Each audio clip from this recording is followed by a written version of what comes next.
The social media ban has clearly failed in Australia. We ought to scrap it, not globalise it. Four arguments in this speech. Firstly, on the principle. Secondly, on the benefits of social media for under 16s. Thirdly, on why this will be hard to enforce and that will make things worse. And finally, on a set of additional harms. Let's start with the principle then.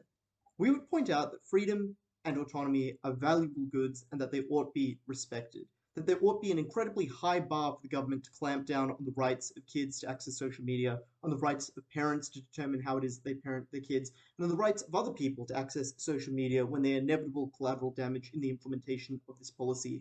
In a number of countries that lack the state capacity of Australia and are likely to do so in a very blunt way that prevents them from accessing social media.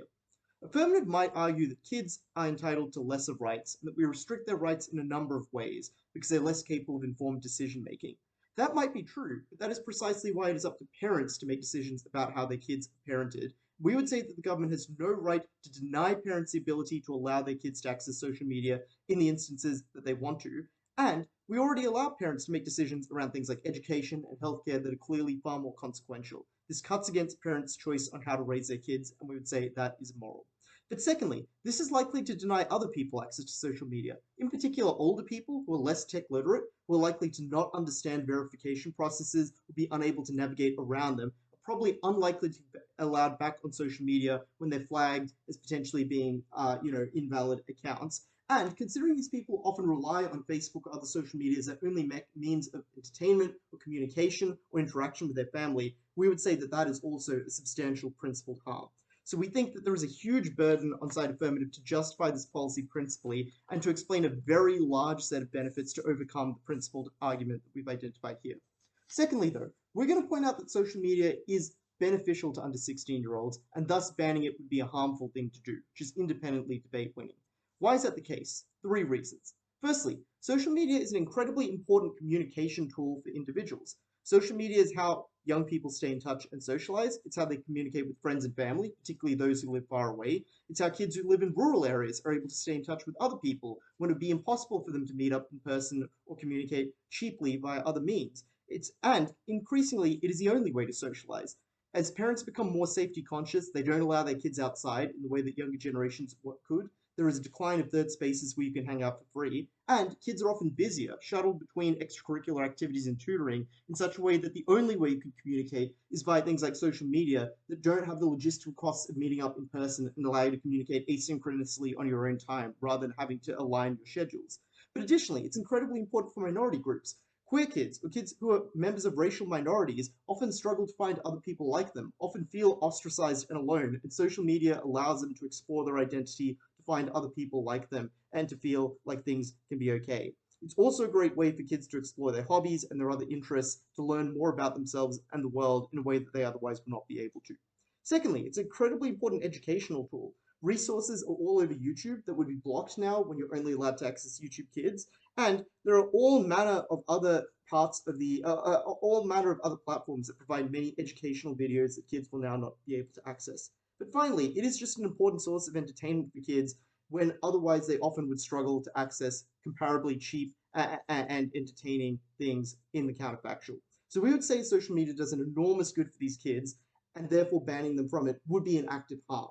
That the harms that the other team points to are just outweighed by these benefits. But even if you don't believe that and you think social media is not harmful, I will explain why the enforcement of this policy will just make things worse, which is an independently winning argument for this team.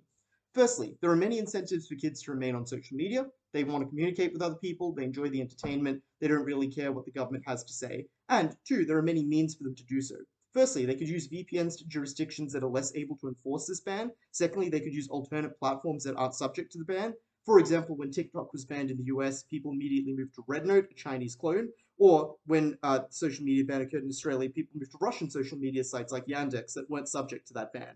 But thirdly, it's just very easy to fool the facial ID scanners. You can scrunch up your face, you can use a picture of someone else, you can use someone else's face, like a sibling or a parent. Kids are notoriously good at getting around these kinds of restrictions, so it's very unlikely that this will stop them. There are 5 harms to the imposition of this ban. Firstly, because kids are now going to be accessing these sites against the law and probably against their parents, without their parents' knowledge, they're far less likely to tell their parents when they get into trouble online, when they suspect that someone might be trying to groom them, when they run into inappropriate content.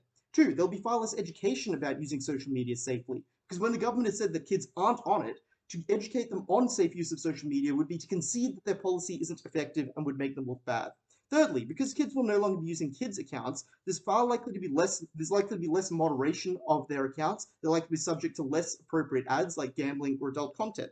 But fourthly, it's far more likely, for example, that in attempting to use free VPNs or other services, they expose themselves to viruses or scams. And fifthly, it's very likely that they end up on platforms run by, for example, Chinese or Russian government, where their data is far less secure and where they're far more likely to run into trouble. So even if you believe social media is incredibly harmful, this doesn't stop kids from accessing it, and it makes it less safe. Finally, a set of additional harms. Firstly, this is incredibly bad for data safety and privacy. It's highly likely this will increase, for example, the frequency of data leaks, identity theft, etc. Secondly, this will weaken competition in the tech sector because the compliance costs of this policy are prohibitively high, and the risk of getting a $50 million fine will put off new entrants but allow big tech to further entrench its dominance. And we would say that these companies are already too powerful, and it's bad to remove the final check and balance that exists on them. But finally, this will strengthen censorship because it gives despotic governments an excuse to ban people. They can accuse them of being kids or that they suspect them of being kids. And it gives you an excuse to fine social media companies when, for example, they refuse to comply with your censorship requests. This is likely to occur in countries like China, Russia, or even Turkey, where similar mechanisms have been used in the past. This is a policy that curtails the rights of parents and kids, that gets rid of access to community and educational resources, and just makes the internet less safe. That is why we're incredibly proud to oppose.